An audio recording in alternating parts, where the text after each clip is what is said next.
పరిచర్యలలో యేసు ప్రభువు సంచలనాత్మకమైన అద్భుతములు జరిగించుచున్నాడు. అందులో ఒక అద్భుతంను మీ ముందు ఉంచుచున్నాము, చూడండి. నా పేరు రాజేశ్వరి. అయితే ఇప్పుడు రక్షణ పొందిన తర్వాత నా పేరు రిబ్కా అని పెట్టారు. మాది నెల్లూరు మూలాపేట. నా చిన్న కుమార్తె ఒళ్ళంతా ఒకలాంటి వాపు వచ్చేసి ఎంతో వేదనతో బాధపడుతుంటే నేను ఎంతో బాధపడ్డాను. ఏంది అసలు నా సమస్య, నా పరిస్థితి ఏంది, ఇప్పుడు నేనేం చేయాలా, నేను ఎవరి దగ్గరికి పోయి చూపించుకోవాలని వేదన పడేటప్పుడు అప్పుడు నా యొక్క ఆఫీసులో పనిచేసే సహోదరులు నాకు కొంత సహాయం చేశారు. నేను హాస్పిటల్లో చూపించినప్పుడు 3 డాక్టర్లు వచ్చి నన్ను, అమ్మా నీ బిడ్డ బతకదు, అమ్మా నీ బిడ్డకి గుండెల్లో రంధ్రం పడి ఒక పురుగు చేరింది, దానివల్ల నీ బిడ్డ బతకదు, ఇక్కడే జాయిన్ చేసి కొద్ది రోజులు చూపించండి అమ్మా అన్నారు. అయితే నాకు జాయిన్ చేసి హాస్పిటల్లో పెట్టుకొని చూపించుకునే స్తోమత లేని దాన్ని నేను 3 డాక్టర్లు నా చేతులు పట్టుకొని, అమ్మా నీ బిడ్డని చేర్చు హాస్పిటల్లో, నీ బిడ్డ బ్రతకదు అని చెప్పారు. అయితే నీ బిడ్డని మంచం మీద నుంచి దిగకూడదు, ఆమె కనీసము అటు ఇటు కూడా కదలకూడదు, లేచి కూర్చోకూడదు అని చెప్పారు. చెప్పినప్పుడు నువ్వు చూసుకోలేవు, నువ్వు ఇక్కడ చేర్చంటే నా యొక్క నిస్సహాయ పరిస్థితి, నేను పేదరాలైనందువల్ల నేను చేయలేను, నేను చూపించలేను, నేను తీసుకొని వెళ్ళిపోతాను అని అన్నప్పుడు నాకు కృపా గడియల కార్యక్రమంలో చేసిన ప్రార్థన నాకు గుర్తొచ్చింది. అయితే నేను విశ్వాసంతో నేను ఎదురు చూశాను. అయితే ఆ యొక్క మళ్ళీ వారంలో కృపా గడియల కార్యక్రమం ప్రోగ్రాం వచ్చినప్పుడు నేను విశ్వాసంతో నేను ఎదురు చూసి ప్రార్థన చేసేటప్పుడు టీవీ మీద ఒక చేయి పెట్టి, నా బిడ్డ గుండెల మీద ఒక చేయి పెట్టి ప్రార్థన చేస్తున్నాడు. బ్రదర్ గారు చివరిన ప్రార్థన చేసేటప్పుడు ఆ టీవీ మీద చేయి పెట్టి నా బిడ్డ గుండెల మీద చేయి పెట్టినప్పుడు నాకు ఒకలాంటి శబ్దము వినిపించినప్పుడు ఏంది శబ్దము అని అనేసి నేను ఎంతో ఆందోళన చెందాను. అయితే ప్రార్థన అనంతరము నా బిడ్డకి పరిపూర్ణ స్వస్థత దేవుడు దయచేసినాడు. ఈ యొక్క కృపా గడియల కార్యక్రమంలో నా కుమార్తెకు విడుదల పొందింది. నా కుమార్తె విడుదల పొంది ఇప్పుడు ఎంతో క్షేమంగా నా బిడ్డ తిరుగుతుంది, వస్తుంది, ఎక్కుతుంది, ఇప్పుడు స్కూల్కి పోతా ఉంది, ఎంతో క్షేమంగా ఉంది. దానికి దేవునికి వందనములు. వీరి జీవితంలో అద్భుతములు చేసిన యేసు ప్రభువు మీ జీవితంలో చేయగలడు. విశ్వాసంతో ఈ కార్యక్రమంను చూడండి.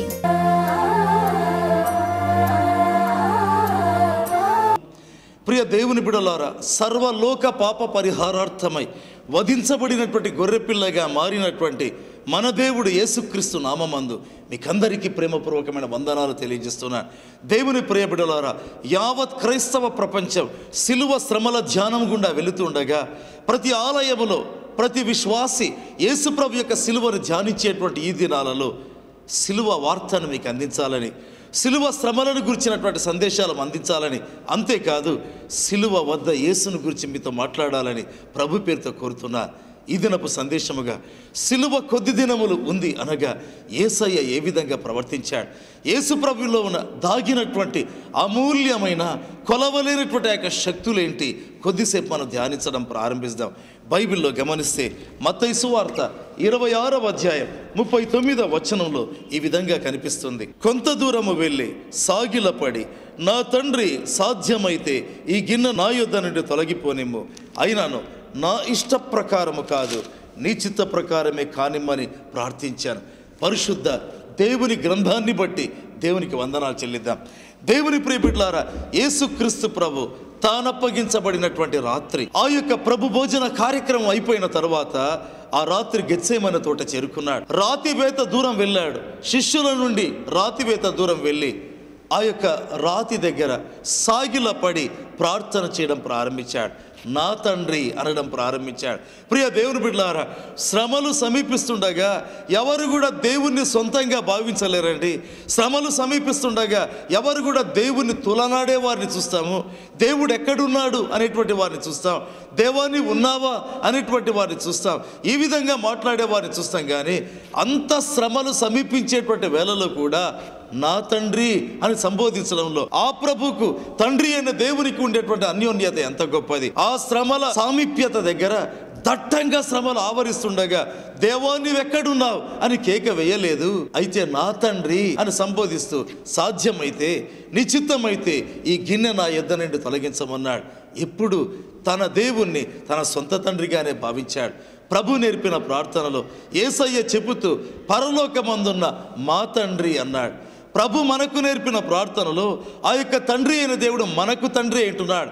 మా తండ్రి అయితే యేసు చేసిన ప్రార్థనలో నా తండ్రి అన్నాడు. ఎంత సొంతం అండి! ఆ యొక్క తండ్రి కుమారుల అనుబంధం ఎంత గొప్పది ప్రియమైన వారలారా. ఆ ప్రార్థనలో ఒక మాట అన్నాడు, ఈ గిన్నె నా యొద్ద నుండి తొలగించన్నాడు. ఆ గిన్నెలో ఏమున్నాయి? ఆ గిన్నెలో చూస్తే ప్రేమైన వారలారా, తాను పొందబోయే శ్రమలన్నీ కనిపిస్తున్నాయి. తాను ధరించబోయే ముళ్ళ కిరీటం, తాను పొందబోయేటువంటి ఆ యొక్క మేకుల గాయాలు, కొరడా దెబ్బలు, అయ్యో కొరడా దెబ్బలు వీపు మీద పడుతుండగా వీపు చీలి దున్నబడేటువంటి అనుభవాలు, గెత్సేమనే తోటలో ప్రభును ఆ యొక్క పిడిగుద్దులతో గుద్దటం, అవన్నీ చూస్తుంటున్నాడు. చూస్తూ ప్రభు అన్నాడు, తండ్రి సాధ్యమైతే ఈ గిన్నె నా యొద్ద నుండి తొలగించన్నాడు. ప్రియ దేవుని బిడ్డలారా, ఇన్ని శ్రమలు ప్రభు చూస్తూ ఇంతకు ఎలా ఎదుర్కొన్నాడు?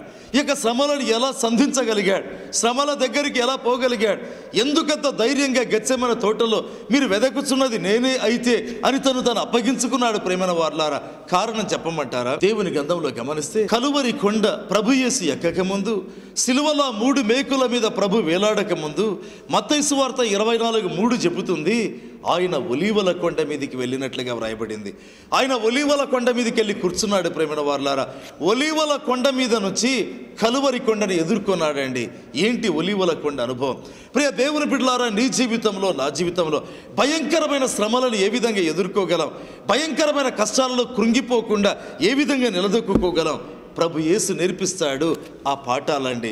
అదే ఒలీవల కొండలో ఒక అనుభవం ప్రేమైన వారలారా. ఆ యొక్క ఒలీవల కొండ మీద కూర్చొని ప్రభు ఆ యొక్క కలువరి కొండను చూడటం లేదు, కానీ కలువరి కొండలో తాను పొందబోయే శ్రమలు చూడటం లేదు.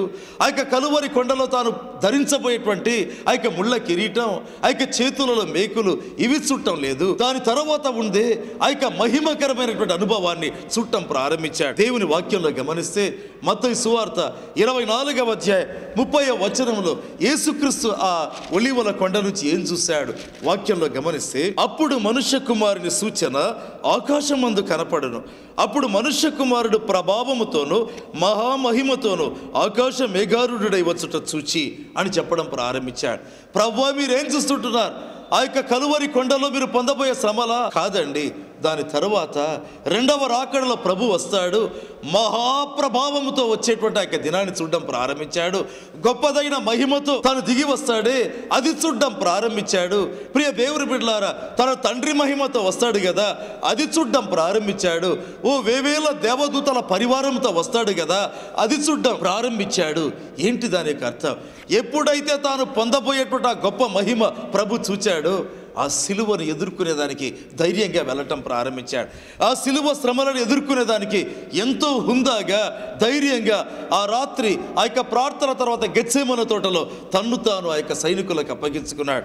దేవుని వాక్యంలో గమనిస్తే జకరియా గ్రంథం 14వ అధ్యాయం 4వ వచనంలో రాయబడింది కదా, యేసుక్రీస్తు ఒలీవల కొండ మీదకి వస్తాడు రాజులకు రాజుగా. ప్రియ దేవుని బిడ్డలారా, మహా గొప్ప పరాక్రమముతో, శౌర్యముతో ఆ యొక్క 2వ రాకడ సంభవాలలో ఒక దినం వస్తాడు. ఒలీవల కొండ మీద తన పాదం మోపుతాడు. ఆ ఒలీవల కొండ 2 ముక్కలవుతుంది. అది చూడడం ప్రారంభించాడు. అందుకే ఆ ఒలీవల కొండ మీద కూర్చున్నాడు. కలువరి కొండలో తాను పొందబోయేటువంటి శ్రమలను మర్చిపోవున్నంతగా, తాను పొందబోయేటువంటి మహిమ, తాను చూపించబోయేటువంటి ప్రభావం ధ్యానిస్తూ అది చెప్పడం ప్రారంభించాడు. దేవుని ప్రియబిడ్డ, విశ్వాసి, సిలువ శ్రమల ధ్యానం గుండానే వెళుతుంటున్నావు కదా, దేవునికి స్తోత్రం చెల్లిద్దాం. అలాగే నీ జీవితంలో ఉండేటువంటి శ్రమలు, వర్ణించుటకు వీలేని బాధలు, ఒకవేళ ఎవరికి చెప్పుకోలేక ఒంటరిగా కుమిలిపోయేటువంటి దుఃఖభరితమైనటువంటి వేదనలు ఉన్నాయే, నీ జీవితంలో బాధపడుతుంటున్నావు కదా, ఎలా వీటి నుంచి బయటపడ్డావు అనుకుంటున్నావు కదా, భయపడవద్దు సుమా. ఎందుకంటే ఒక దినం ఉండబోతుంది, వీటన్నిటి నుంచి నీ విడుదల పొందబోతున్నావు. నీవు రక్షణ పొందినటువంటి వ్యక్తి అయితే ఎక్కడ కూడా దుఃఖపు ఛాయలు లేనటువంటి ఒక లోకం ఉంది. అదే పరలోకం. ఆ యొక్క లోకాన్ని దేవుడు నీ కొరకు ఎత్తిపెట్టి ఉన్నాడు. అది బంగారు వీధులు ఉండేటువంటి లోకం. ఆ యొక్క పట్టణపు నడిమిన లేదా పట్టణపు మధ్య భాగమున ఆ యొక్క స్ఫటికములాగా మెరసేటువంటి జీవజల నది ప్రవహిస్తుండగా, ఆ యొక్క జీవజల నదిలో తేలియాడేటువంటి అనుభవాల గుండా నువ్వు వెళ్ళబోతుంటున్నావు సుమా. అంతేకాదు, ప్రస్తుతపు శ్రమకాలము తీరిపోయిన తర్వాత నీవు ఎదుర్కొంటున్న శ్రమలు ఉన్నాయే, అవి తప్పకుండా ఒక దినమున విడుదల పొందుతావు. దేవుని వాక్యం చెబుతుంది కదా, అన్నిటికీ కుదురుబాటు కాలములు వస్తాయి అని దేవుని వాక్యంలో రాయబడింది కదా. అది చూస్తూ ప్రస్తుత శ్రమలను ఎదుర్కోవడం ప్రారంభించాలి.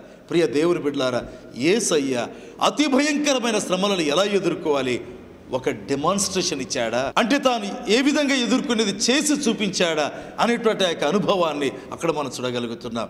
ఇంతకు కొద్ది రోజులలో సిలువ మీదికి ఎక్కబోయే ప్రభువా మీరు ఏమై ఉంటున్నారు అని మనం ప్రశ్నిస్తే ప్రభు అంటాడు, తాను ఒక మహా గొప్ప ప్రవక్తగా మహా గొప్ప ప్రవచన కాంతిని ఆ యొక్క ఒలీవల కొండ మీద నుంచి ప్రసరింప చేయడం ప్రారంభించాడు. దేవుని ప్రియబిడ్డలారా, ఎవరికైనా శ్రమలు సమీపిస్తే, అతి భయంకరంగా శ్రమలు రావటం ప్రారంభిస్తే మొదట భక్తికి దూరం అవుతారండి. ఈ దేవుడు వద్దంటారు, ప్రార్థనకు దూరం అవుతారు, లేకపోతే ఆధ్యాత్మిక అనుభవాలకు దూరం అవుతారు, బైబిల్ చదవడం మానివేస్తారు. అయితే ప్రభువా మీ అనుభవం ఏంటి అంటే ప్రభు అంటాడు, ఇక కొద్ది రోజుల్లోనే ఆ యొక్క సిలువలో నేను చనిపోబోతుంటున్నాను. ప్రపంచంలో ఎవరు పొందనటువంటి యొక్క యాతనలు నేను భరించబోతున్నాను. ఎందుకంటే సర్వలోకం యొక్క పాపాన్ని నేను నా మీద మోసికొనపోబోతున్నాను. అయితే ప్రభు ఏమని చెప్తాడంటే, ఆ సమయంలో తన భక్తి, తన ఆధ్యాత్మిక అనుభవాలు, తన యొక్క ప్రార్థన ఏది ప్రక్కకు తొలగలేదు, ఏది విడిచిపెట్టలేదు. అతి బలమైనటువంటి ప్రవక్తగా అత్యంత శక్తివంతమైన ప్రవచనాలు చెప్పడం ప్రారంభించాడు. యుగాంతము వరకు జరగబోయే సంభవాలు చెప్పడం ప్రారంభించాడు. దేవుని ప్రియబిడ్డలారా, శ్రమలు అధికమైతే దేవుని విడిచిపెట్టేటువంటి క్రైస్తవ్యమా? శ్రమలు రేపో మాపో అంటుండగా ప్రవక్తలాగా ప్రవచనాలు చెప్తుండే ప్రవక్తల ఆత్మలకు కర్త అయినటువంటి దేవుణ్ణి రెండు చేతులు పెట్టి ఆరాధిస్తామా? ఏ శ్రమలో దేవుని విడవవద్దు, ప్రార్థన విడవవద్దు, భక్తి విడవవద్దు, ఆత్మీయ ఆనందంలో తేలియాడే అనుభవాలు కలిగి ఉండాలి. దేవుని వాక్యంలో గమనిస్తే మత్తయి సువార్త 26వ అధ్యాయం 34వ వచనంలో ప్రభు తిరిగి మాట్లాడడం ప్రారంభించాడు. పేతురును చూచి ఒక్క మాట అన్నాడు, పేతురు ఈ రాత్రి కోడి కూయక మునుపు 3 సార్లు నీవు నన్ను ఎరుగవని బ్రొంకుతావు అన్నాడు. ప్రియ దేవుని బిడ్డలారా, ఎప్పుడో 1000 సంవత్సరాల తర్వాత జరగబోయే ప్రవచనాలు చెప్పడం ఒక ఎత్తు. ఎందుకంటే చెప్పిన తర్వాత ఒకవేళ ఆ వ్యక్తి ఉన్నా లేకున్నా అవి జరుగుతుందో లేదో ఎవరికి తెలుసండి. అయితే ప్రభు ఈ రాత్రి జరిగేటువంటి సంభవాలు చెప్పడం ద్వారా అవి నెరవేర్చి ఇదిగో తర్వాత జరగబోయేటువంటి యుగ సమాప్తి కాలం నాటి ప్రవచనాలు కూడా వాస్తవం అని చూపించాడు. యేసయ్య మీ ప్రవచన శక్తి ఎలాంటిది అంటే ప్రభు అంటాడు, ఈ రాత్రి ఏం జరిగేది చెప్పగలను, 1000 సంవత్సరాల తర్వాత ఏం జరిగేది చెప్పగలను, ఒలీవల కొండ మీద నేను కాలు మోపేది చూస్తాను. ఈ రాత్రి ఆ యొక్క చలి కాచుకునేటువంటి చోట ఒక కోడి కూసేది చెబుతాను. నోరు లేని కోడి, మాటలు రాని కోడి కూస్తుందే, ఆ కోడి కూతని నేను చెబుతాను. అయితే నోరు కలిగి యేసును ఒప్పుకోవాల్సినటువంటి పేతురు ప్రభుని ఎరగనని బొంకుతాడే, ఆ నోటిని చూస్తానంటున్నాడు. ఎంత గొప్ప ప్రవచన శక్తి ప్రేమైన వారలారా. సిలువను సమీపిస్తుండగా, సిలువ దగ్గరికి వెళుతుండగా ప్రభు బలహీనుడు కాదండి, ప్రభు శక్తిహీనుడు కాదు. ప్రేమైన వారలారా, ప్రభు యొక్క బలహీనతలు అక్కడ చూడడం లేదు, కానీ ప్రపంచ చరిత్రలో ఎవరు ఎన్నడూ చూడని కనివిని ఎరగినటువంటి ఆ యొక్క ప్రవచన శక్తిని ప్రభు చూపించడం ప్రారంభించాడు. దేవుని యొక్క వాక్యంలో గమనిస్తే మార్కు సువార్త 14వ అధ్యాయం 13వ వచనంలో పస్కా పండుగ సందర్భంగా ప్రభు యొక్క ప్రవచనాన్ని చూడగలం. ప్రభు తన శిష్యులను చూచాడు, ఇదిగో పట్టణం దగ్గరికి మీరు వెళ్ళండి, నీళ్ల కుండ మోసుకొని వెళ్తున్న ఒకడు మీకు కనిపిస్తాడు. అతని వెంబడి మీరు వెళితే ఒక మేడగది ఉండేటువంటి ఇంటికి వెళ్తారు, అచ్చట పస్కా ఏర్పాటు చేయండి అన్నారు. ప్రభువా, ఇదిగో ఈ దినం మీరు చివరి దినం కదా గడిపేది, రేపటి దినం సిలువ వేయబడబోతున్నారు కదా. అలాగైతే ప్రభువా ఎంత దిగులుగా ఉంటున్నారు, ఎంత దుఃఖంలో కృంగి ఉన్నారు అంటే ప్రభు అంటాడు, అలా కాదు, దేవుని యొక్క ఆత్మ ద్వారా ప్రవచనాలు వల్లించడం ప్రారంభించాడు. ఏమంటున్నాడు? నీళ్లకుండా మోసుకొని పోతున్న ఒకడు అన్నాడు. అంత తేటగా చూడడం ప్రారంభించాడు. నీళ్లకుండా పట్టుకొని పోతున్నవాడు అంటే ఒక అర్థం, నీళ్లకుండా మోసుకొని పోతున్నవాడు అంటే ఒక అర్థం. నీళ్లకుండా పట్టుకొని పోతున్నవాడు అంటే అది ఖాళీ కుండ కావచ్చు, నీళ్లు లేని కుండ కావచ్చు. అయితే నీళ్లకుండా మోసుకొని పోతున్న ఒకడు అంటే ఆ నీళ్ల కుండలో నీళ్లు ఉండేది కూడా ప్రభు చూస్తున్నాడండి. ఒక మనిషిని చూస్తున్నాడు, అతని చేతిలో నీళ్ల కుండ ఉండడం చూస్తున్నాడు, ఆ కుండలో నీళ్లు ఉండడం చూస్తున్నాడు, ఆ యొక్క నీళ్ల కుండ ఎత్తుకొని పోవడం చూస్తున్నాడు. అతడు ఎక్కడికి వెళ్తున్నాడు? బావి దగ్గరికి వెళ్తున్నాడా? కాదు, నీళ్లు చేదుకునేదాని కాదు, బావి నుండి పోతుంటున్నాడు అన్నట్టుగా అదిగో అతడు మేడగది ఉండేటువంటి ఆ గొప్ప ఇంటికి వెళ్తాడు అన్నాడు. ఎంత తేటగా చూస్తుంటున్నాడు. దేవుని ప్రియబిడ్డలారా, సిలువను సమీపిస్తూ ఉండగా ఒక బలహీనుడిగా, ఒక చేతగాని వ్యక్తిగా నీ ప్రభు నా ప్రభు సిలువ దగ్గరికి వెళ్ళలేదు, కానీ బలమైన ప్రవచన శక్తిని చూపించడం ప్రారంభించాడు. నీ జీవితంలో నా జీవితంలో ఈ యేసు ప్రభు యొక్క ఆత్మను మనం కలిగి ఉంటే, ప్రభు యేసు యొక్క శక్తిగల ఆత్మను మనం కలిగి ఉంటే ప్రభులాగా ప్రవచనాలు చెప్పగలం ప్రియమైన వారులారా. ఎందుకంటే దేవుని వాక్యం చెప్తుంది కదా, పరిశుద్ధాత్మ మీ మీదకి వచ్చినప్పుడు సంభవించబోయే సంగతులు ఆయన తెలియపరుస్తాడు. కొద్ది కాలం కిందట చిత్తూరు జిల్లా నుంచి ఒక యవ్వనస్తుడు మా పరిచర్యకు ప్రార్థనకు రావటం జరిగింది. అతనికి సంఖ భాగములో సుమారైనటువంటి పరిమాణంలో ఒక కణితి ఉండేది, ఒక గడ్డ ఉండేది. ప్రియ దేవుని బిడ్డలారా, అది చాలా గట్టిగా ఉంటే అతడు భయపడ్డాడు. అది ఏ రకమైన గడ్డనో అని భయపడి నేరుగా మా యొక్క ప్రార్థన పరిచర్య స్థలానికి చేరుకున్నాడు. ప్రియ దేవుని బిడ్డలారా, చాలా దేవుని సేవ కార్యక్రమాల్లో బిజీగా ఉండిన ఆ యవ్వనస్తుడు వచ్చి తన సమస్య చెప్పాడు.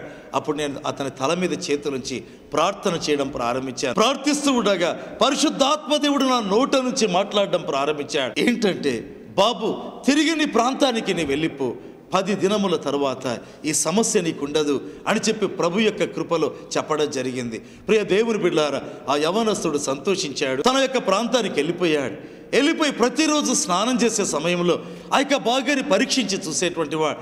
అసలు ఆ యొక్క గడ్డ పరిమాణం ఏమీ తగ్గలేదండి. మొదటి రోజు అయిపోయింది, 2వ రోజు అయిపోయింది, 3వ రోజు అయిపోయింది, 5 దినాలైంది. అయితే ప్రతిరోజు స్నానం చేసే సమయంలో చూస్తాడు. అయితే ఆ గడ్డ ఎంత పరిమాణంలో మొదట ఉండిందో అంతే పరిమాణంలో ఉంది. 6వ దినం, 7వ దినం అతని విశ్వాసం తగ్గడం ప్రారంభించింది. ప్రియ దేవుని బిడ్డలారా, 9వ దినం అతనికి అనిపించింది ఇక ఈ కణితిలో మార్పేమి ఉండదు అని చెప్పి అనుకున్నాడు. ఇక తన జీవితంలో అది మామూలుగా అయిపోయింది. ప్రియమైన వారులారా, తన జీవితంలో మామూలుగా మారిపోయాడు. అయితే 10వ దినం వచ్చింది, స్నానం చేస్తున్నాడు. తన చేయి పెట్టి చూస్తే ఆ చంక భాగంలో ఆ కణితి లేదు. ప్రియమైన వారులారా, ఏంటి కారణం? పరిశుద్ధాత్మ దేవుడు అనగా యేసు ప్రభు యొక్క ఆత్మ ఏమి చెయ్యగలడు, ఏమి చూడగలడు, ఏమి చూపించగలడు నీ జీవితంలో, నా జీవితంలో తెలుసుకోవాలి. సిలువ పండుగను ఆచరిస్తూ దుఃఖ దినాలను సలుపుతూ వేదనాభరితంగా సిలువ శ్రమలను జ్ఞాపకం చేసుకుంటున్న దేవుని బిడ్డ, కొద్ది దినాల్లో సిలువకు వెళ్ళబోయేటువంటి యేసును కొద్దిసేపు మీ దగ్గర ఉంచుతుంటున్నాను. ఆయన బలమైన దేవుడు అండి.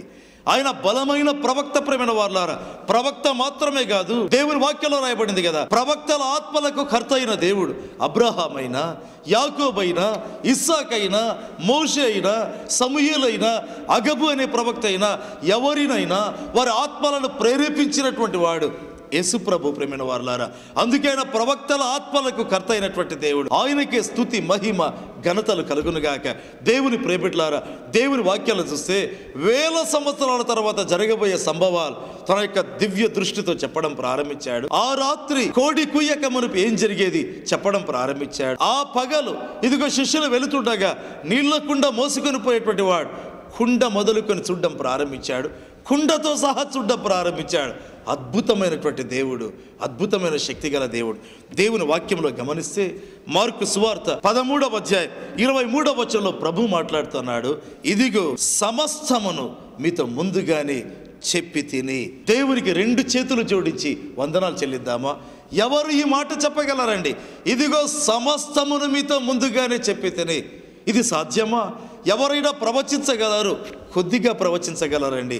అయితే ఒక్క యేసు ప్రభు మాత్రమే సమస్తమును ముందుగా చెప్పినటువంటి దేవుడు అండి. దేవుని వాక్యంలో గమనిస్తే సమూయేలు మొదటి గ్రంథం 10వ అధ్యాయం 5వ వచనంలో సమూయేలు ప్రవచించడం ప్రారంభించాడు.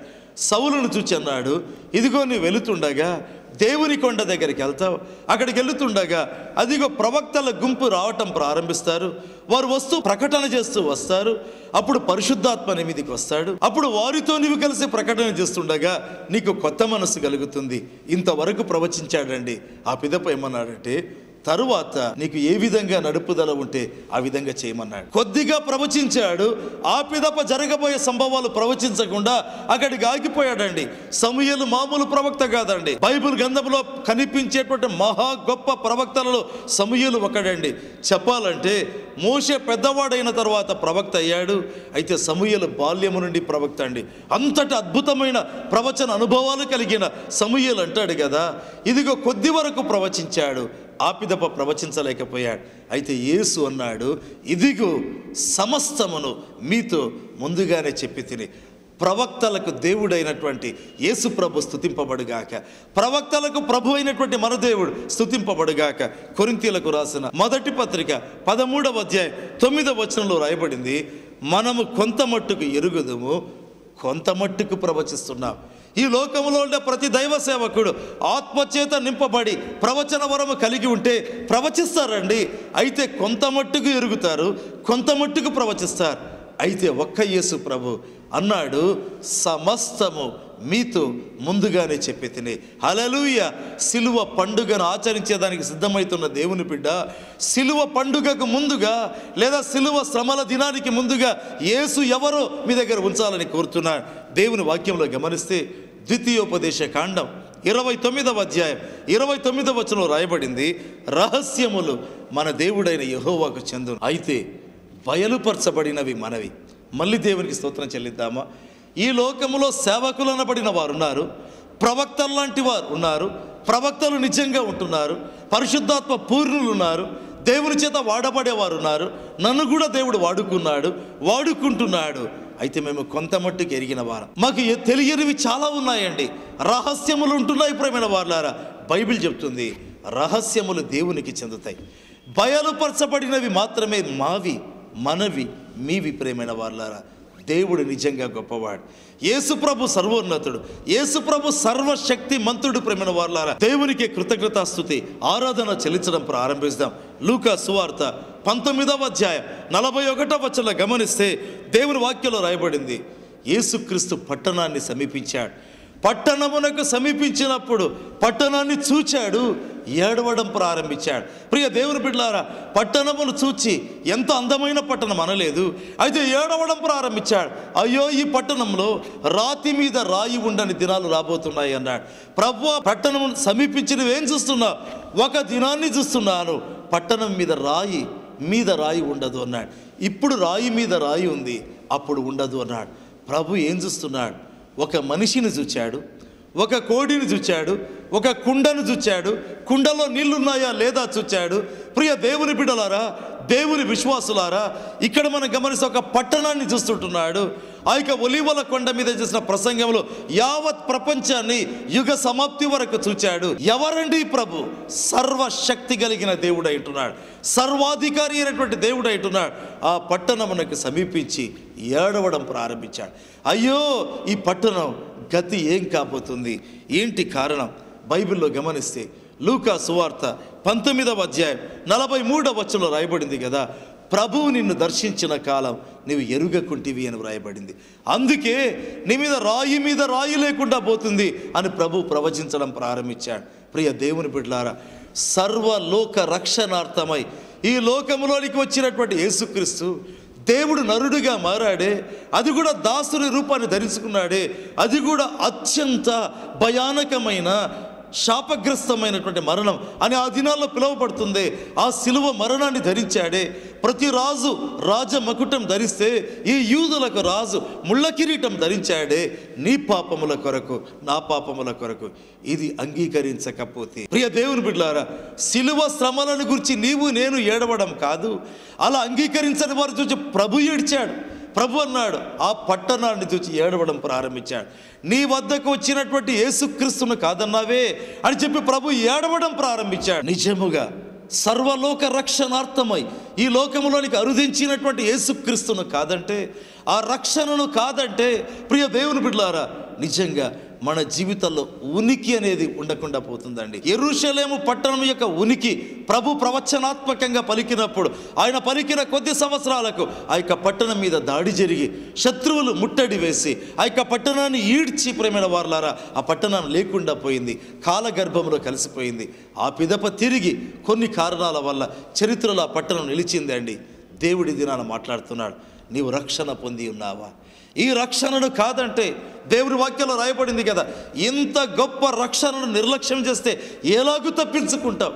ఇక తప్పించుకునే మార్గమే లేదు. అందుకే ప్రభు పిలుస్తున్నాడు, నేడే రక్షణ దినం. ప్రభు దగ్గర కన్నీరు గారుస్తూ గతములో నీవు చేసిన ప్రతి పాపమును ఒప్పుకుంటూ విలపించడం ప్రారంభించు, కన్నీరు కార్చడం ప్రారంభించు. అయ్యో, నేను పాపినని చెప్పి గుండెలు బాదుకుంటూ ప్రభు దగ్గర విలపిస్తూ, యేసు ప్రభువా, మీ రక్తముతో నన్ను కడుగమని ప్రార్థించు. ఒకవేళ రక్షణ పొంది, ఈ సమయంలో దేవుని ఆత్మ నాతో మాట్లాడుతున్నాడండి. ఈ టీవీ కార్యక్రమాన్ని చూసే కొందరు ఒకప్పుడు రక్షణ పొంది పడిపోయినటువంటి వాళ్ళు ఉంటున్నారు. ఆ విధంగా బ్యాక్ స్లైడ్ అయి ఉంటున్నావా? పడిపోయి ఉంటున్నావా? ప్రభు నిన్ను రమ్మని పిలుస్తున్నాడు. ఎక్కడి నుంచి పడిపోయావు? పరలోక ప్రాప్తి నుంచి పడిపోయావు. ఎక్కడి నుంచి పడిపోయావు? ప్రభు నీ కొరకు చేసినటువంటి సిలువ బలియాగారికి దూరంగా పడిపోయావు. అమ్మో, ఇది అత్యంత ప్రమాదం. ప్రభు నిన్ను పిలుస్తున్నాడు. నేడే రక్షణ పొందు, నేడే మారు మనసు పొందు, నేడే గొర్రెపిల్ల రక్తములో నీ వస్త్రములు ఉదుకుకొని తెలుపు చేసుకొని మరి ప్రభు పేరుతో కోరుతుంటున్నా. ఏసే మార్గం, ఏసే సత్యం, ఏసే జీవం, యేసు ద్వారానే లోకానికి నీకు రక్షణ. తలలు వంచి ప్రార్థిస్తాం. ప్రేమ కలిగిన జీవము కలిగిన నా తండ్రి, అందించబడిన ఈ సందేశమును బట్టి వందనాలు ప్రభువా. తండ్రి, కృపగల దేవ, సిలువ శ్రమలు మీరు పొందక ముందు కొద్ది దినాల ముందు ప్రభువా మీరు బయలుపరిచినటువంటి అద్భుతమైన ప్రవచన శక్తిని బట్టి మీకు వందనాలు ప్రభువా. దేవా, మీరు ఎవరికి సాటి నాయన? స్తుతి మీకే, ఆరాధన మీకే నాయన. ఈ యొక్క సందేశమును విన్న మీ బిడ్డల జీవితాలలో వారి నేత్రాలు తెరవడి నాయన. ఆ గలతీ సంఘానికి నాయన ఏ విధంగా సిలువ వేయబడిన యేసు వారి కన్నుల ఎదుట ప్రదర్శించబడ్డాడో ఆ విధంగా మీ ప్రియ బిడ్డల కళ్ళ ఎదుట ఇప్పుడు సిలువలో వేలాడే యేసు ప్రత్యక్షమగునుగాక.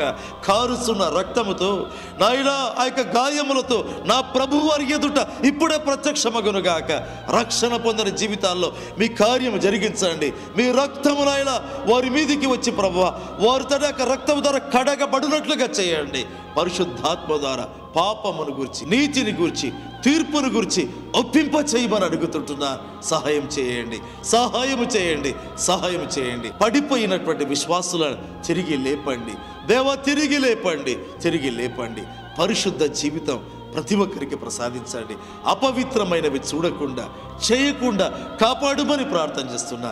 ఎవరైతే దుఃఖములో ఉన్నారో వారి యొక్క జీవిత సమస్యలను బట్టి, కుటుంబ సమస్యలను బట్టి దుఃఖంగా ఉన్నారో కరుణించండి ప్రభువా. ఎవరైతే ఆర్థిక సమస్యలను బట్టి నాయన మీ ఆత్మ తేటగా చూపిస్తుండగా మాట్లాడుతున్నారు ప్రభువా, అప్పుల బెడదను బట్టి తండ్రి చిక్కి సతమతమై వాపోతున్నారు, వారిని మీరు చూపిస్తుండగా మీకు వందనాలు ప్రభువా. మీ ఆత్మ ద్వారా వారిని దర్శించండి నాయన. నిజంగా దర్శిస్తున్నందుకు వందనాలు. ఇదిగో మీరు వారిని లేపబోతున్నాను అని తెలుపుతుండగా వందనాలు ప్రభువా. అద్భుతములు జరుగునుగాక యేసు నామమందు, సూచక క్రియలు జరుగునుగాక యేసు నామమందు, వింతలు జరుగునుగాక యేసు నామమందు, అతి బలమైన స్వస్థతలు సూచక క్రియలు జరుగునుగాక యేసు నామమందు. ఎవరి శరీరములు నాయన బలహీనతలు ఉన్నాయో తండ్రి మీరు చూపిస్తుండగా ప్రార్థిస్తున్నాను ప్రభువా. సిలువలో వేలాడుతూ మా కొరకై బలహీనంగా మారావా ప్రభువా. మీ రక్తము కారుతుండగా నాయన నా తండ్రి, నా ప్రభువా, తండ్రి నీరసించావే నా దేవా, నా ప్రభువా. ఆ యొక్క కృపలో నుంచి మీ యొక్క ప్రభావము బయలుదేరునుగాక. ప్రతి బలహీన శరీరాన్ని తాకండి, బలపరచండి, బలపరచండి, బలపరచండి నాయన. సరిగా పనిచేయని అవయవాలు కలిగి బాధపడే మీ బిడ్డలను చూపిస్తుంటారు ప్రభువా. అవి కిడ్నీలు కావచ్చు నాయన, లివర్, ప్యాంక్రియస్, ఇలాంటి అవయవాలు ప్రభువా మీ హస్తము చాపండి నాయన. అద్భుతాలు జరిగించండి, ఆశ్చర్యకార్యాలు జరిగించండి, వింతలు జరిగించండి, మహిమగల కార్యాలు జరిగించండి తండ్రి. మీకు స్తుతి, మీకు స్తుతి కలుగునుగాక.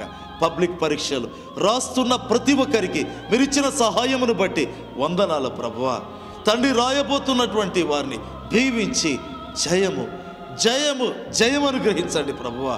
పరిశుద్ధాత్మతో ప్రతి ఒక్కరిని సమయములో నింపండి, బలమైన రీతిలో ఆవరించండి, నింపండి, మీ కార్యాలు జరిగించండి దేవా. మీకు స్తుతి, మీకు స్తుతి, మీకు స్తుతి నాయన, మీకు స్తుతి చెల్లిస్తున్నాం. మీ ప్రియ బిడ్డలను దీవించండి. డిఎస్సికి సిద్ధమవుతున్న బిడ్డలను ఆశీర్వదించండి ప్రభువా. వారికి జయం అనుగ్రహించండి, జయం అనుగ్రహించండి, జయం అనుగ్రహించండి. మీకు స్తుతి చెల్లిస్తూ యేసు పేరుతో అడుగుతున్నాను తండ్రి, ఆమేన్.